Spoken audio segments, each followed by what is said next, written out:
Hello dear student, स्वागत है आप सभी का एक्सपी क्लासेस में। मेरा नाम है मुकुंद। कक्षा 12 हिंदी यूपी बोर्ड एग्जाम के लिए हम लोग आज इस वीडियो लेक्चर में बात करने वाले हैं, जिसके अंतर्गत सामान्य हिंदी यानी विज्ञान वर्ग के विद्यार्थियों के लिए 2022 में जो पूछा गया आपका पेपर है, 2022 में पूछा गया पेपर सेट नंबर 2 302 DQ, इस बारे में हम लोग पूरी चर्चा करने वाले हैं, पूरे पेपर को डिस्कस करने वाले हैं और इस पेपर को बेहतरीन तरीके से आप लोग समझ लीजिएगा। इससे पहले हम लोग एक पेपर को पूरी तरीके से सॉल्व कर चुके हैं। यदि आपने वीडियो नहीं देखा तो वीडियो देख लेना, और साथ ही यदि आप इस वीडियो लेक्चर के अंतर्गत PDF चाहते हैं तो PDF के लिए आप मुझे इस नंबर पर मैसेज करें 6393666619 और आपको ये जो वीडियो लेक्चर है इसकी जो PDF है वो मिल जाएगी। याद रखिएगा, इस तरीके की बहुत सारी PDF आपको मिल जाएंगी। उसके लिए आपको 99 रुपये की फ़ीस देनी पड़ेगी। हिंदी, इंग्लिश, मैथ, फिजिक्स और केमिस्ट्री के अंतर्गत PDF मेरे पास हैं, जो आपको बहुत सारी PDF मिलेंगी,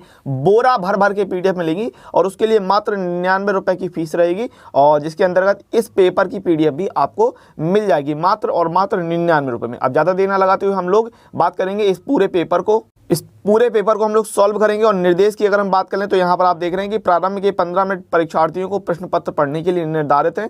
इस प्रश्न पत्र में 2 खंड हैं, दोनों खंड के सभी प्रश्नों के उत्तर देना अनिवार्य है। 50-50 नंबर के आपके 2 खंड रहते हैं। तो अगर हम पहले खंड की बात कर लें तो यहाँ पर खंड का के अंतर्गत जो पहला क्वेश्चन आ जाता है, इस पर हम लोगों ने बहुत ज़्यादा मेहनत की है। पहले क्वेश्चन और दूसरे क्वेश्चन में आपके 5-5 बहुविकल्पी सवाल रहते हैं आपके साहित्य के अंतर्गत, हिंदी साहित्य के अंतर्गत, और ये बहुत ज़्यादा महत्वपूर्ण हो जाते हैं, क्योंकि अगर ये क्वेश्चन आपके सही होंगे तो सही होंगे और गलत होंगे तो गलत होंगे। पूरे के पूरे नंबर आपके एक में एक नंबर पूरा मिलता है। वासुदेव शरण अग्रवाल की कृति इसमें आपको बतानी है कौन सी है, तो ये माता भूमि कह लीजिए या आप इसको मातृभूमि कह लीजिए। तो इस तरीके से आप देखेंगे कि वासुदेव शरण अग्रवाल की जो कृति है वो माता भूमि है। इसके अलावा आप लोग बात कर लें तो मेरी असफलता है बाबू गुलाब राय की है, आधे अधूरे मोहन राकेश, और आखिरी चट्टान मोहन राकेश की जो है वो कृतियां हैं। पहले क्वेश्चन के अंतर्गत जो खा नंबर है उसमें आपसे पूछ रहा है कि हजारी प्रसाद द्विवेदी की रचना नहीं है, कौन सी नहीं है।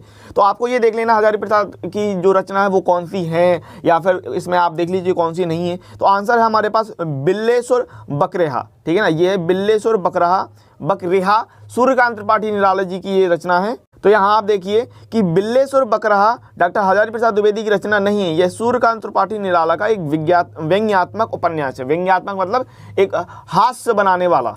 इसमें आगे पूछ रहा है पहले के गा के अंतर्गत निम्नलिखित में से प्रोफेसर जी सुंदर रेड्डी की रचना कौन सी है, ये आपको बताना है। तो आंसर है मेरे विचार, ठीक है। और एक बार आप बाकी रचनाएं भी देख सकते हैं। प्रोफेसर जी सुंदर रेड्डी की रचना है मेरे विचार, बाकी का सूरज का 7वां घोड़ा धर्मवीर भारती, आल वाल अज्ञे की है, मैंने सिल पहुंचाई डॉक्टर विद्यानिवास मिश्र की है।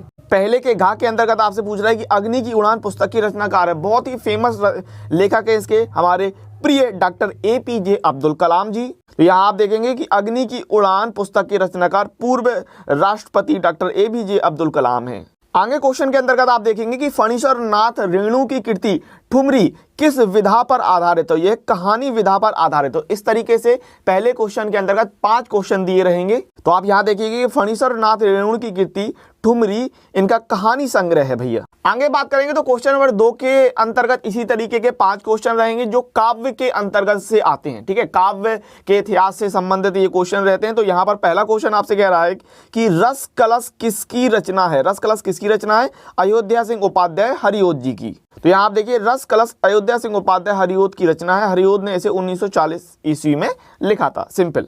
ये सवाल बहुत ही ज्यादा सिंपल है। मैथिली शरण गुप्त की महाकाव्यात्मक कृति क्या है? महाकाव्यात्मक कृति है मैथिली शरण गुप्त जी की साकेत। तो यहाँ आप देखिए साकेत मैथिली शरण गुप्त जी का महाकाव्यात्मक कृति है। यह महाकाव्यात्मक कृति 12 सर्गों में है, जिसका प्रकाशन 1931 ईस्वी में हुआ है। तो दूसरे के खा का जो ऑप्शन हो जाएगा हमारा वो डी हो जाएगा, साकेत। इसके बाद बात करें तो निम्नलिखित में से जयशंकर प्रसाद की काव्यात्मक कृति नहीं है, वो है इत्तलेयम, ठीक है ना। इत्तलेयम जो है वो जयशंकर प्रसाद की कृति नहीं है, ये जो है अज्ञे जी की रचना है। तो यहाँ देखिए इत्तलेयम जयशंकर प्रसाद की काव्यात्मक कृति नहीं है, इसके रचनाकार सच्चिदानंद हिरन वात्स्यायन अज्ञे हैं। अगला क्वेश्चन है कि सुमित्रा नंदन पंत को सोवियत लैंड नेहरू पुरस्कार किस कृति पर मिला था?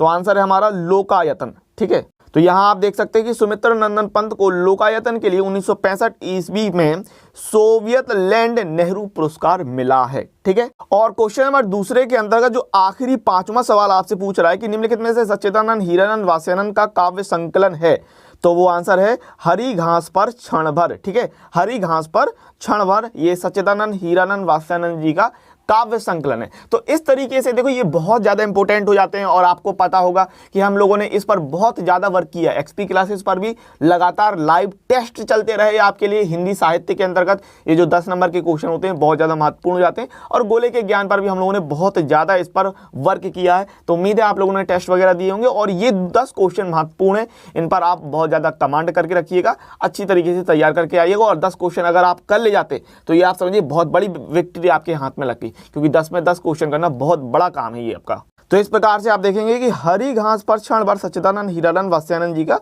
जो है वो काव्य संकलन है। इसके अलावा जो और आपके पास कृतियां दी थी, ठीक है, रचनाएं, तो लहर जयशंकर प्रसाद जी की है, उर्वशी रामधारी सिंह दिनकर की, बहुत ज़्यादा फेमस, ठीक है ना, और गुंजन जो है वो सुमित्रानंदन पंत जी की है। अब आते हैं क्वेश्चन नंबर 3 के अंतर्गत। तो क्वेश्चन नंबर 3 के अंतर्गत आप जो है वो पद्यांश देखते हैं 10 नंबर का, ठीक है, और क्वेश्चन नंबर 4 में आप क्वेश्चन नंबर 3 में गद्यांश देखते हैं 10 नंबर का, और क्वेश्चन नंबर 4 में पद्यांश देखते हैं 10 नंबर के अंतर्गत। तो यहाँ से आपको अगर हम बात करें तो क्वेश्चन नंबर 1 और 2 10 नंबर का हो गया, क्वेश्चन नंबर 3 10 नंबर का हो गया, क्वेश्चन नंबर 4 10 नंबर का हो गया। तो बेहतरीन तरीके से इनको तैयार कीजिएगा। और पाठों का जो आपका लेक्चर है उनको मैंने आपको एक्सपी क्लासेस पर प्रोवाइड किया हुआ है। किसी भी पाठ को आप अगर सर्च करना चाहें बस पाठ का नाम डालें, एक्सपी क्लासेस डालें, मिल जाएगा वो पाठ।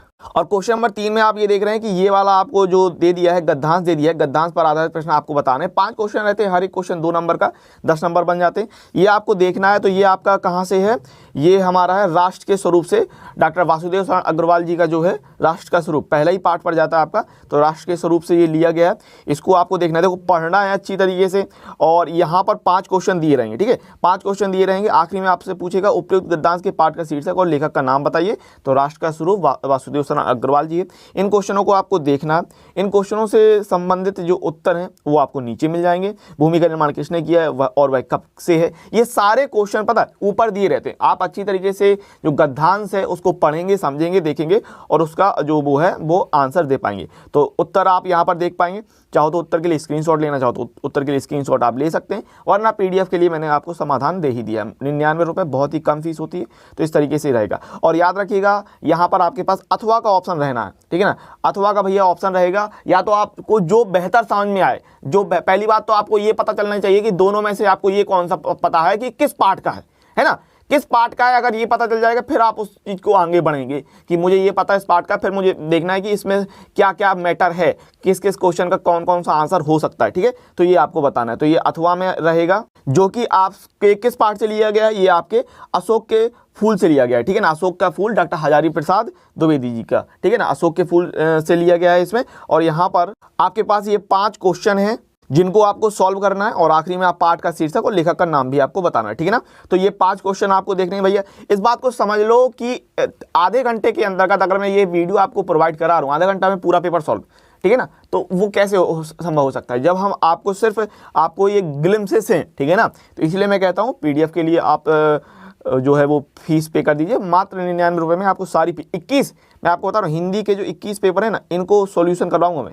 हिंदी के 21 पेपर आपको मिल जाएंगे इसके अंतर्गत, तो समझा करिए, ठीक है। मात्र 99 रुपये में आपको बहुत कुछ फायदा मिल सकता है। तो उत्तर के अंतर्गत ये आप देख लीजिए, ये उत्तर है, ठीक है ना, ये उत्तर रहे, और इनका चाहो तो आप स्क्रीनशॉट ले लीजिए इस तरीके से, ठीक है ना, और ये उत्तर है। और यहाँ पर आप देखेंगे अशोक के फूल पाठ है और हजारी प्रसाद द्विवेदी इसके लेखक हैं, ठीक है ना। क्वेश्चन नंबर 4 पर आ जाते हैं। तो क्वेश्चन नंबर 4 भी आपको 10 नंबर लाके देगा, 10 नंबर लाके देगा। ये आपके पद्यांश पर आधारित रहेंगे, और सेम चीज़ है, यहाँ पर 2 चीज़ें रहेंगी, 2 में से एक करने के लिए रहेगा, अथवा करके रहेगा। और आपको ये देखना है कि ये किस पार्ट से है सबसे पहले, और जो इसमें क्वेश्चन रहेंगे उनके 5 क्वेश्चनों के आपको उत्तर देने होंगे। हर एक क्वेश्चन 2-2 नंबर का रहेगा, और 10 नंबर यहाँ से बनते हैं। तो अभी तक हम लोग क्वेश्चन नंबर 4 तक आ गए हैं, और हमने 30 नंबर जो है वो कवर कर लिए हैं। तो देखिए इस पद्यांश को देख के आपको क्या याद आता है, इस पद्यांश को देख के आपको याद आएगा पवन दूतिका का, ठीक है ना। पवन दूतिका पार्ट एक ऐसा पार्ट है जिस पर आप लोगों ने भर के प्यार दिखाया है, 1 मिलियन से व्यूज गए हैं। तो आपको बस सर्च करना है पवन दूतिका, बस पवन दूतिका सर्च कर लेंगे ना तो वीडियो आपको सबसे ऊपर मिल जाएगा। या फिर ज़्यादा है तो पवन दूतिका एक्सपी क्लासेस करके सर्च करना, वीडियो आपको बेहतरीन वाला मिल जाएगा। 1 मिलियन से ऊपर व्यूज गए हैं भैया। और यहाँ देखेंगे इसके अंतर्गत ये 5 क्वेश्चन पूछ रहे हैं, ठीक है ना। ये 5 क्वेश्चनों को आपको पढ़ना है, ऊपर वाले पद्यांश को आपको देखना, उसका अर्थ समझना है और उससे रिलेटेड जो कुछ भी यहाँ पर आपके प्रश्न पूछे गए हैं उनके आपको जवाब देने हैं, ठीक है ना। तो उत्तर आपके सामने ये रहे, ठीक है। पहले का जो है का, ख, गा, बाबली का मतलब होता है पागल और अल्प का मतलब होता है थोड़ा सा, ठीक है, जरा सा। और घ नंबर, और यहाँ पर आप अंगा नंबर में देखेंगे कि पवन दूतिका और रचयिता हैं हमारे हरिओत जी, अयोध्या सिंह उपाध्याय हरिओत जी, सिंपल। और अथवा करके आपके पास एक और पद्यांश रहेगा, तो दोनों में से कोई आप कर सकते हैं, इसको आपको देखना है और इसको आइडिया लगाना है। पहली बात तो ये किस चैप्टर से लिया गया है, तो ये लिया गया है बापू के प्रति से, सुमित्रा नंदन पंत से। और मैं आपको बता दूं एक्सपी क्लासेस के अंतर्गत कक्षा 12 हिंदी के काव्य से संबंधित हर एक चैप्टर कराया गया है। हर कहीं ये नहीं मिलेगा, बापू के प्रति आपको हर जगह पढ़ने के लिए नहीं मिलेगा। बस आपको सर्च करना है बापू के प्रति एक्सपी क्लासेस, वीडियो बेहतरीन शानदार ज़बरदस्त वाला मिल जाएगा, देखिएगा और उसका जो काव्य है वो समझ लीजिएगा, ठीक है ना। और इससे रिलेटेड आपके ये 5 क्वेश्चन दिए हैं, इन 5 क्वेश्चनों को करने के लिए रहेगा और आखिरी में कविता का शीर्षक और रचयिता पूछेंगे, ठीक है ना। तो बापू के प्रति है जो चैप्टर का नाम है और उसके लेखक जो कवि हैं वो सुमित्रा नंदन पंत जी, ठीक है। और इससे रिलेटेड ये उत्तर आप यहाँ पर देख पा रहे हैं। इस दुनिया में सब लोग सुख भोग खोजने आते हैं, ठीक है ना। और ये इस तरीके से दिए हैं उत्तर, ठीक है। और इन उत्तरों को आपको बेहतरीन तरीके से चाहो तो स्क्रीनशॉट ले लो, पॉज कर लो और समझ लो, ओके। अब आगे अगर हम बात करें तो सबसे बड़ी बात ये आपका क्वेश्चन नंबर 5, क्वेश्चन नंबर 5 के अंतर्गत 2 चीजें रहेंगी, का और खा करके, लेखक का साहित्यिक परिचय और जो है खा नंबर में कवि का साहित्यिक परिचय, ठीक है ना। लेखक का साहित्यिक परिचय और कवि का साहित्यिक परिचय। तो साहित्यिक परिचय और जीवन परिचय में क्या अंतर है, ये अगर आप मुझे कमेंट्स करके बताएंगे तो मैं इस पर एक रिलेटेड वीडियो बना दूंगा। साहित्यिक परिचय और जो आपका जीवन परिचय होता है कोई बहुत बड़ा अंतर नहीं, छोटा सा अंतर है, शब्द में ही छुपा हुआ है। साहित्यिक परिचय किसके बारे में बात कर रहा है, जीवन परिचय किसके बारे में बात कर रहा है, बस शब्द में ही सब चीज़ें छुपी हुई हैं। तो आपको होगा क्या कि 3 दिए रहेंगे, 3 लेखक दिए रहेंगे, 3 कवि दिए रहेंगे और उनका ये ध्यान रखिएगा कि अधिकतम शब्द सीमा 80 है। आपको 3-4 पेज नहीं भर देने, ध्यान रखिएगा, 3-4 पेज नहीं भरने भैया मेरे, कि जितना ज़्यादा करेंगे उतने नंबर मिलेंगे, ऐसा नहीं है। अधिकतम शब्द सीमा 80 शब्द है, इसका मतलब आपको एक पेज के अंतर्गत आप एक पेज निर्धारित कीजिएगा कि मुझे एक पेज के अंतर्गत पूरा एक लेखक का जो साहित्यिक परिचय है वो लिख देना है और एक जो है वो कवि का साहित्यिक परिचय लिख के दे देना है, बस आपके पूरे 5 नंबर मिलेंगे, ठीक है। तो यहाँ पर आप देखेंगे वासुदेव शरण अग्रवाल, हजारी प्रसाद द्विवेदी, डॉक्टर एपीजे अब्दुल कलाम, जो याद हो आपको वो लिखना है। तो यहाँ पर आपको आपके पास जो है वासुदेव शरण अग्रवाल जी का जो है साहित्यिक परिचय, वासुदेव शरण अग्रवाल जी का साहित्यिक परिचय दिया हुआ है, इसको आप लोग देख लीजिएगा। और वासुदेव शरण अग्रवाल जी के इस तरीके से जीवन परिचय वो मिल जाएगा आपको, ठीक है। और इसके अलावा डॉक्टर एपीजे अब्दुल कलाम का भी जीवन परिचय, और हम लोगों ने साहित्यिक परिचय जीवन परिचय पर वीडियो बना रखे हैं, बस आपको सर्च करने की देर है। आपको सर्च करना है डॉक्टर एपीजे अब्दुल कलाम और मार देना है एक्सपी क्लासेस करके, ठीक है। नाम के आगे एक्सपी क्लासेस लिख देना, वीडियो आपको धड़ाक से मिल जाएगा। तो डॉक्टर एपीजे अब्दुल कलाम का जो साहित्यिक परिचय है वो इस तरीके से आप देख पाएंगे, ठीक है। और कोशिश ये करना कि अपने शब्दों को 80 शब्दों के अंतर्गत ही रखना, मतलब 10 से 12 लाइन के अंतर्गत आपका जो वो साहित्यिक परिचय है वो कंप्लीट हो जाए। 10, 12, 13, 14 लाइन के अंतर्गत, ये एक पेज से ज़्यादा ना जाए, इस बात को ध्यान रखिएगा, ठीक है। और क्वेश्चन नंबर 5 के अंतर्गत जो आपका खा रहेगा उसमें कवि का साहित्यिक परिचय लिखने के लिए आएगा। 5 नंबर का सवाल रहेगा। 80 जो शब्दों की समय सीमा है उसको आपको बढ़िया तरीके से मेंटेन करके चलना है, ठीक है ना। तो मैथिली शरण गुप्त, महादेवी वर्मा, सच्चिदानंद, हीरानंद, वात्स्यायन, आगे इनमें से जो भी आपको याद हो उनको आपको लिखना है, बढ़िया तरीके से करके दिखाना। तो यहाँ पर आप देख पाएंगे कि हमारे पास मैथिली शरण गुप्त का जो साहित्यिक परिचय है, साहित्यिक परिचय कितना बढ़िया शानदार तरीके से लिखाया गया है, ठीक है ना। बहुत ही बेहतरीन लिखवाया गया, छोटा सा, कुछ ज़्यादा बड़ा नहीं, ठीक है। साहित्यिक परिचय आपको ये दिया है। और महादेवी वर्मा का जो साहित्यिक परिचय है वो इस तरीके से आप देख पाएंगे, ठीक है ना। बहुत ही सरल तरीके से आपको बताना है, कोई ज़्यादा आपको बहुत बड़ा चढ़ा के नहीं बताना है, बहुत ज़्यादा नहीं लिखना है और आसान तरीके से आप बताते हुए चलेंगे, ठीक है ना। तो ये साहित्यिक परिचय इस तरीके से आप बताएंगे और यहाँ पर आपको रचनाएँ बता देनी है, ठीक है ना। महादेवी वर्मा की जो प्रसिद्ध रचनाएँ आप लोगों ने बहुत ज़्यादा सुना होगा, सांदगीत, दीपशिखा, यामा, नीरजा, ठीक है। तो इन सब के बारे में आपको बता देना है। तो कृतियाँ लिख देंगे तो कृतियों से बहुत ज़्यादा इम्पैक्ट पड़ता है। अब क्वेश्चन नंबर 6 की बात कर लें तो क्वेश्चन नंबर 6 आपके लिए बहुत ज़्यादा इंटरेस्टिंग है। क्वेश्चन नंबर 6 और 7, ठीक है। 6 आपका कहानी से संबंधित है और 7 जो है वो खंड काव्य से पर आधारित है।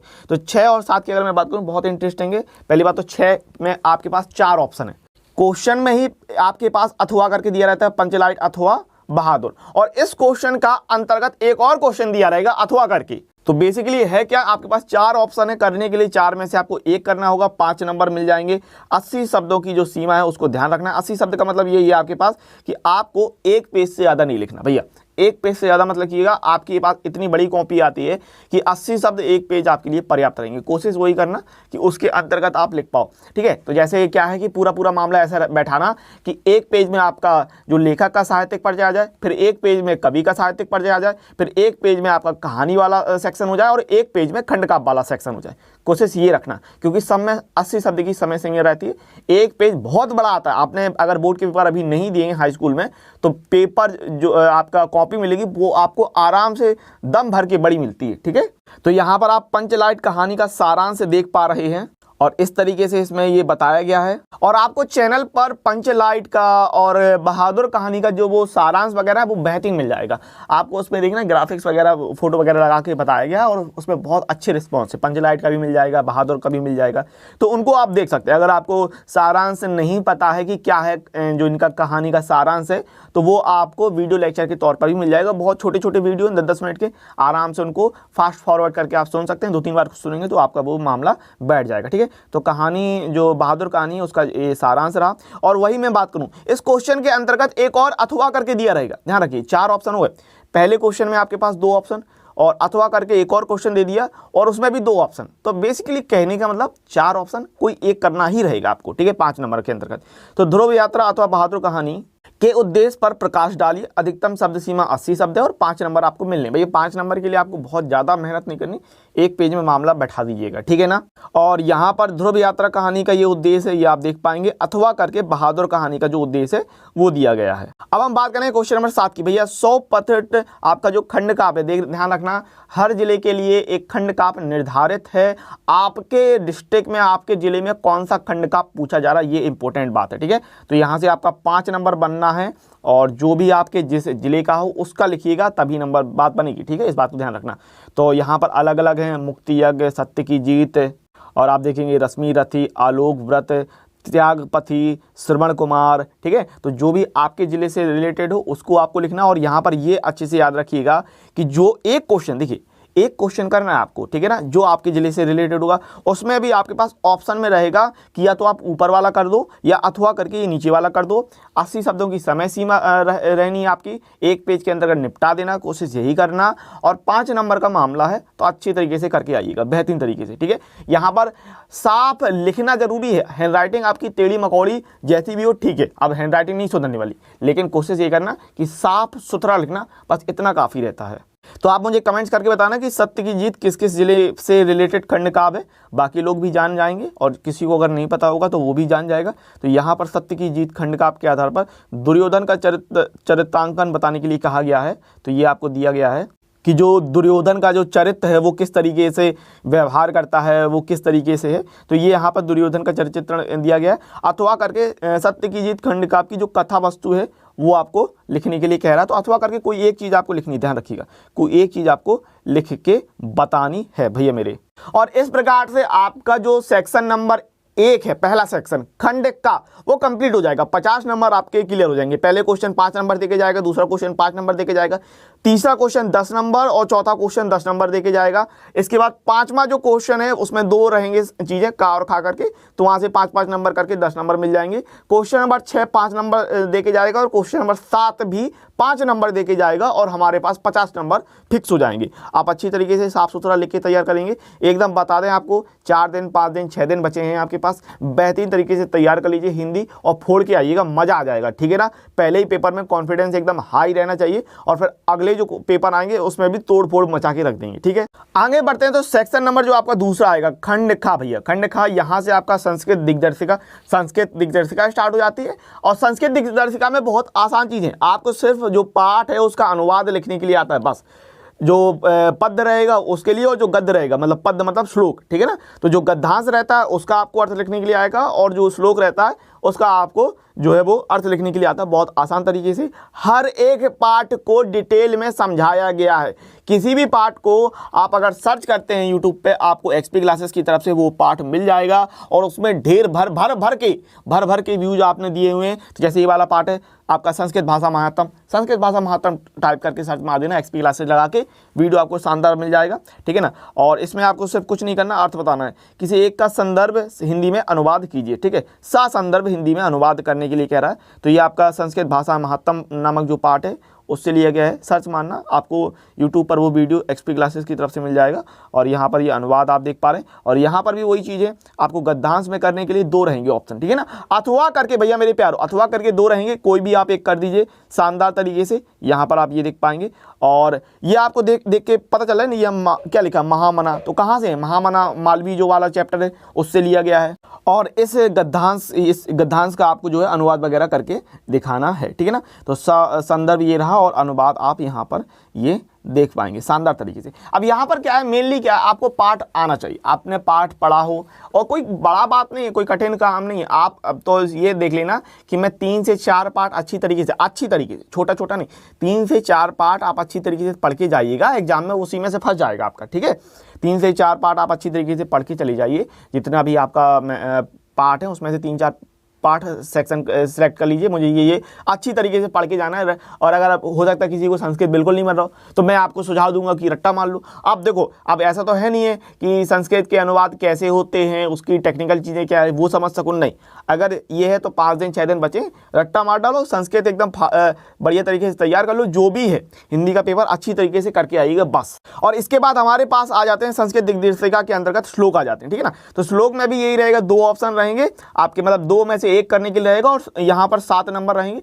तो हमारे पास गद्यांश में 7 नंबर और श्लोक में 7 नंबर, 14 नंबर यहाँ पर बेहतरीन बन जाते हैं, ठीक है ना। क्वेश्चन नंबर 8 आपको 14 नंबर दे के जाता है। और ये उलूक जातकम से, उलूक जातकम, ठीक है ना, श्लोक जो है उलूक जातकम से, यहाँ पर आप इसका ये अनुवाद देख पाएंगे। ये आप स्क्रीनशॉट लेना चाहते हो स्क्रीनशॉट ले लीजिएगा, ठीक है।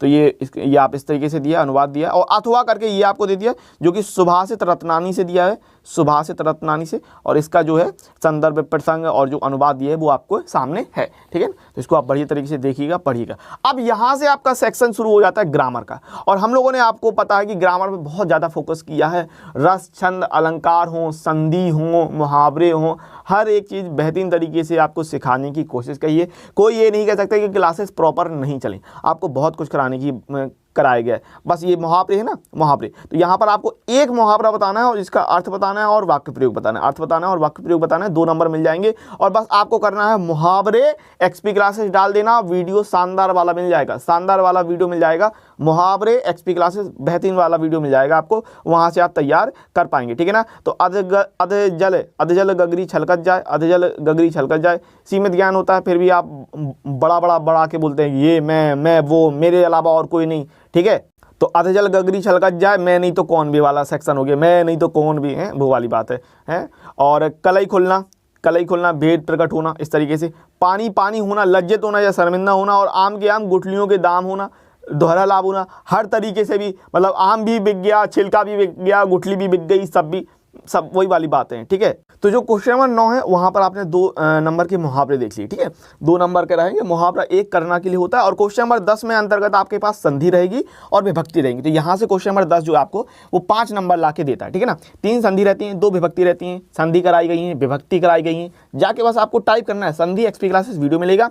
विभक्ति, अगर बहुत से लोगों को विभक्ति और वचन में प्रॉब्लम आ रही है, भैया विभक्ति के लिए एक शानदार वीडियो डालाया गया है, ठीक है ना, उसको देख लीजिएगा। तो यहाँ पर आपके पास देख रहे हैं कविंद्र का संधि विच्छेद आपको बताना है। तो कवि प्लस इंद्र, ठीक है ना, ऑप्शन नंबर सी, कवि प्लस इंद्र, कविंद्र का संधि विच्छेद हो जाएगा शानदार तरीके से, ठीक है ना। इसके अलावा देवेश का सही संधि विच्छेद है तो देव प्लस ईस करके देवेश, ठीक है। और नाविक का सही संधि विच्छेद है तो 9 + 1 कहा संधि विच्छेद, ये यहाँ पर आपका हो जाएगा, ठीक है ना। इसके बाद आगे बढ़ते हैं। तो क्वेश्चन नंबर 10 के अंतर्गत आपका ये विभक्ति वाला सेक्शन आ जाता है, विभक्ति और वचन के अंतर्गत। तो पहला आपसे कह रहा है कि आत्मनो शब्द में विभक्ति और वचन है, तो ये आपका षष्ठी विभक्ति और द्विवचन, ठीक है, षष्ठी विभक्ति और द्विवचन। और नामने शब्द में विभक्ति आपसे पूछा तो चतुर्थी विभक्ति और एक वचन। तो ये सारे टेक्निकल चीज़ें होती हैं, किसमें क्या होता है क्या नहीं होता है, इसको आपको पढ़ाया गया है, बस आपको जाके देखना है, सर्च करना है। हमारे पास अभी भी 6 दिन है और इन 6 दिनों में हम हिंदी फोड़ सकते हैं बेहतरीन वाली, ठीक है। अब आ जाते हैं क्वेश्चन नंबर 11 के अंतर्गत। भैया मेरे प्यारो यारो, क्वेश्चन नंबर 11 में आपका बहुत ही शानदार तरीके से यहाँ पर 8 नंबर बनते हैं। ठीक है, क्वेश्चन नंबर 9 2 नंबर देके जाता है, क्वेश्चन नंबर 10 5 नंबर देके जाता है, क्वेश्चन नंबर 11 8 नंबर देके जाता है। भैया दो दो के सेक्शन होते हैं। तो पहले में आपको रहेगा शब्द युग्मों का सही अर्थ बताने के लिए 2 नंबर रहेंगे, फिर रहेगा आपके पास कि एक शब्द के 2 अर्थ लिखो, तो वहां से 2 नंबर मिलेंगे। फिर वाक्यांश वाला एक क्वेश्चन रहता है, वहां पर आपके 2 नंबर मिल जाते हैं। वाक्यांश वाले 2 क्वेश्चन रहेंगे, 2 नंबर वहां से मिलेंगे। और शब्दों का सही शुद्ध करना 2 नंबर वहां पर रहते हैं। तो यहां पर शुरुआत अगर मैं करता हूं तो ये आप कहें शब्द युग्मों का सही अर्थ चयन करने के लिए अविराम और अभिराम, और आप बता दीजिए शब्दों का सही युग्म करने के लिए टेस्ट हुए कि नहीं हुए? बिल्कुल हुए, कराया गया, हर एक चीज कराई गई है। तो अविराम और अभिराम के लिए हो जाएगा अविराम लगातार, और अभिराम का मतलब हो जाएगा सुंदर। जलद और जल्दी, जलद और जल्दी आपको ये सिखाया गया है कि आखिरी में द आ जाए, या इस तरीके के टेक्निकल चीजें बताई गई हैं क्लासेस में कि क्या होता है, ये हो जाए तो वो हो जाए, है ना, इस तरीके से भी सिखाया गया है। तो बादल और समुद्र की, जो बादल है उसके लिए क्या लगता है, जो कमल होता है उसके लिए क्या लगता है, ये आपको बताया गया है। टेस्ट लिए गए हैं प्रॉपर तरीके से, भैया क्लासेस चली हैं, बस आपको देखना है, सुनना है, समझना है, मामला ये रहता है। और अगर अभी भी तैयार नहीं है तो तैयार कर लीजिएगा, क्लासेस हुई हैं। और इसके बाद अगर हम बात करें तो 2 नंबर में ये आपका पूछा जाएगा कि एक शब्द के 2 अर्थ लिखने के लिए पूछा जाएगा। एक शब्द के 2 अर्थ, पर्यायवाची शब्द नहीं करना है, ठीक है ना। 2 अलग अलग जो है अर्थ आपको लिख के बताना। जैसे मित्र है तो मित्र आपका होता है एक सहचर, ठीक है ना, और एक होता है सखा। ठीक है, सहचर मतलब जो जानकारी वगैरह हो, और सखा दोस्त होता है, ठीक है, मित्र। और दाम की अगर हम बात कर लें तो दाम का मतलब होता है भाव, और एक होता है फंदा, ठीक है ना, कीमत, फंदा, जाल, बंधन, इस तरीके से। और दल, दल का मतलब क्या हो जाता है भाई? संगठन। दल यानी कि आपका जो पार्टी वगैरह होता है ना, उनको संगठन कह देते हैं। और जो पौधे का छोटा कोमल पत्ता होता है उसको हम लोग दल बोलते हैं। तो इस तरीके से आपको अलग अलग बताने हैं, ठीक है ना, अलग अलग बताइएगा, एक जैसे नहीं कर दीजिएगा। तो मैं आपसे ये कहूंगा जो सेक्शन नंबर हमारा दूसरा है खंडखा, वो स्कोरिंग वाला मामला रहता है, क्योंकि यहाँ पर सही तो सही, गलत तो गलत वाला मामला है। 1-1 नंबर के क्वेश्चन होते हैं, और ये 1-1 नंबर के क्वेश्चन बहुत प्यारे होते हैं, यही आपके स्कोरिंग मार्क्स होते हैं, क्योंकि सही तो सही और गलत तो गलत, ये वाला मामला बैठता है। तो दल, मित्र और दाम ये आप देख पाएंगे। इसके बाद यहाँ पर आ जाते हैं तो वाक्यांशों के लिए एक शब्द का चयन करने के लिए कहा जाता है। तो यहाँ पर आपके 2 क्वेश्चन रहेंगे, और बहुविकल्पी टाइप रहते हैं, और 1-1 नंबर के सवाल रहते हैं। तो जो ईश्वर में विश्वास करता है तो आस्तिक कहलाता है, ठीक है ना। और जो भी ईश्वर में विश्वास ना करे, ईश्वर में विश्वास ना करने वाले को नास्तिक बोल देते हैं हम लोग, ठीक है ना। तो इस तरीके से हो जाता है। जो गलत कार्य के लिए हट करे, जो जिद करे, वो दुराग्राही, ठीक है ना, दुराग्राही। नहीं मम्मी मो तो अबई चाने लोट लगा लेने मीला में, नहीं मम्मी मोखा जो चाने ही तो चाने। तो वही वाली बात है, जो गलत कार्य के लिए हट करे, और गलत कार्य के लिए बेसिकली उसे हम दुराग्राही कहते हैं, ठीक है। अब ये आपका आ जाता है सेक्शन घ नंबर के अंतर्गत। तो 2-2 नंबर के आप सवाल देख रहे हैं, है ना, और इसमें आपको 2 वाक्यों को शुद्ध करके लिखने के लिए कहा जा रहा है। और यहाँ पर हमारे पास 4 दिए हैं, और यहाँ पर 1+1 करके 2 रहेंगे। तो आपको 2 कर रहे हैं, कोई भी 2 आप देख लीजिएगा जो आपसे बन रहे हो, ठीक है ना। और उत्तर यहाँ पर आप देख पाएंगे, ये रहा उत्तर इस प्रकार से करने के लिए। तो यहाँ पर क्वेश्चन नंबर 11 आपको बेहतरीन वाले 8 नंबर देके जाएगा भैया, अगर सही तो सही और गलत तो गलत मामला। और याद कर लो रस आपको छंद और अलंकार, रस छंद अलंकार क्वेश्चन नंबर 12, यहाँ से 6 नंबर बनते भैया। रस छंद और अलंकार के लिए 6 नंबर बनते हैं, शानदार वाले। शानदार वीडियो प्रोवाइड कराए गए हैं, बस रस डालना, XP क्लासेस डालना, शानदार वीडियो है, लगभग 4 लाख के आसपास व्यूज मिल जाएंगे उसमें, आपको जाके देखना। और देखो क्या बढ़िया लिखा है, सरफरोशी की तमन्ना अब हमारे दिल में है, देखना है जोर कितना बाजुए कातिल में है, वक्त आने पे बता देंगे तुझे ये आसमां, हम अभी से क्या बताएं क्या हमारे दिल में है। हम हर हाल में हिंदी का पेपर शानदार तरीके से फोड़ के आएंगे, चाहे जितनी मुझे मेहनत करनी पड़े, चाहे जो हो जाए, रात दिन एक लगा दूंगा, लेकिन हिंदी इंग्लिश सारे सब्जेक्ट्स के पेपर फोड़ के आऊंगा, बेहतरीन तरीके से मेहनत करूंगा, बेहतरीन तरीके से तैयारी करूंगा। देखो हिंदी के लिए आपके पास पर्याप्त टाइम है, इंग्लिश के लिए पर्याप्त टाइम है, तो शानदार तरीके से मेहनत कीजिएगा, फोड़ के आना है, और मजेदार तरीके से अच्छी तरीके से मेहनत करके जाना है। 1 महीने का वक्त है भैया मेरे प्यारो, 1 महीने का। सरफरोशी की तमन्ना अब हमारे दिल में है, बिल्कुल एकदम जज्बात, जोश, जुनून बना रहना चाहिए। और वीर रस को देख के भैया अंदर से भावनाएं जगती, अंदर से एनर्जी का वो फ्लो भगता है कि हाँ यार अब करना है तो बस करके दिखाना है। और अथवा करके देखिए, ऑप्शन तो आपके पास हमेशा रहेंगे, विकल्प आपके पास हमेशा रहेंगे, जिंदगी में भी विकल्प आपके पास हमेशा रहेंगे कि किस तरफ जाएं। तो करुण रस का आपको दिया है, करुण रस का इस तरीके से आप दिखा पाएंगे, ठीक है ना। और बहुत शानदार तरीके से आपको उदाहरण वगैरह भी आप देख पाएंगे। अब आ जाते हैं भैया अलंकार पे। तो शानदार तरीके से, तो पहली बात आप ये समझ लो, अलंकार पढ़ाए गए, एक एक पॉइंट मतलब इतनी प्यार से पढ़ाएगा, कम से कम समय में, ये नहीं कि बहुत ज़्यादा आपको टाइम दिया, नहीं, कम से कम बस अलंकार एक्सपी क्लास से डाल के देखना ना, एक तो उसमें शानदार व्यूज हैं, ठीक है ना, हर एक वीडियो में, और शानदार तरीके से आपको सिखाया गया है। तो आप जाके देखिए, समझिए, बहुत बढ़िया तरीके से दिया गया है। यहाँ पर श्लेष अलंकार और उत्प्रेक्षा अलंकार के बारे में बताया। ये नंबर आपको बिल्कुल भी मिस नहीं करने भैया प्यारो, ये नंबर आपको बिल्कुल भी मिस नहीं करने, इस बात को समझ लीजिए। तो ये आपको श्लेष अलंकार के लिए लक्षण दिए, उत्प्रेक्षा अलंकार का लक्षण दिया है। इसके बाद आ जाते हैं हमारे छंद पर, ठीक है ना। तो दोहा और कुंडली हर एक चीज़ बताई गई है, और 2 नंबर यहाँ से आपके बनते हैं, ठीक है।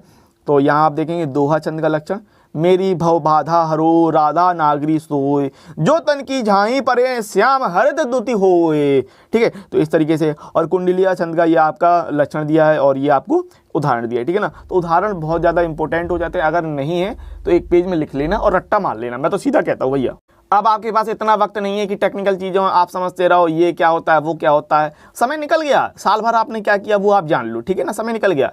तो अब समय है, देखो बहुत सारे लोग हमारी एजुकेशन सिस्टम खराब है, ये दिक्कत है, वो दिक्कत है, तो अब उसमें भी आपकी बात है ना कि आपने साल भर क्यों नहीं टेक्निकल चीज़ों पर ध्यान दिया। सब चीज़ें बताई तो गई टेक्निकल चीज़ें, तो वही मामला है कि आप अब ये कहो कि हमारा एजुकेशन सिस्टम खराब है और हमें रट्टा मारने के लिए कहा जाता है, तो अब ये तो आप पे है, ठीक है। तो इसीलिए मैं कह रहा हूँ 6 दिन है, 5 दिन है, बेहतरीन तरीके से तैयारी करना है, अच्छी तरीके से। अब आ जाते हैं भैया, आगे आ जाते हैं, और ये आ जाता है आपका एप्लीकेशन वाला सेक्शन। 6 नंबर ला के देगा, क्वेश्चन नंबर 13 6 नंबर ला के देता है, और ये आपका सेकंड लास्ट क्वेश्चन है। और क्वेश्चन नंबर आपका 14, ठीक है ना, निबंध वाला ऐसे वाला सेक्शन है जो 9 नंबर ला के देता है। तो 6 नंबर ये और 9 नंबर वो, 15 नंबर होते हैं। और यहाँ पर आपके पास ऑप्शन रहता है एप्लीकेशन के अंतर्गत, ये क्या करें, ठीक है। तो यहाँ पर आप देख पा रहे हैं कि कृषि यंत्रों की दुकान खोलने के लिए किसी बैंक के शाखा प्रबंधक को एक आवेदन पत्र लिखिए जिसमें ऋण की मांग की गई। तो इससे पहले वाला वीडियो दिया था जहाँ पर भी मैंने आपसे कहा था कि एक फाइनेंशियल वाला आप अच्छी तरीके से तैयार कर लीजिएगा, बैंक में जो लोन की अर्जी देनी होती है उसके लिए एप्लीकेशन पत्र।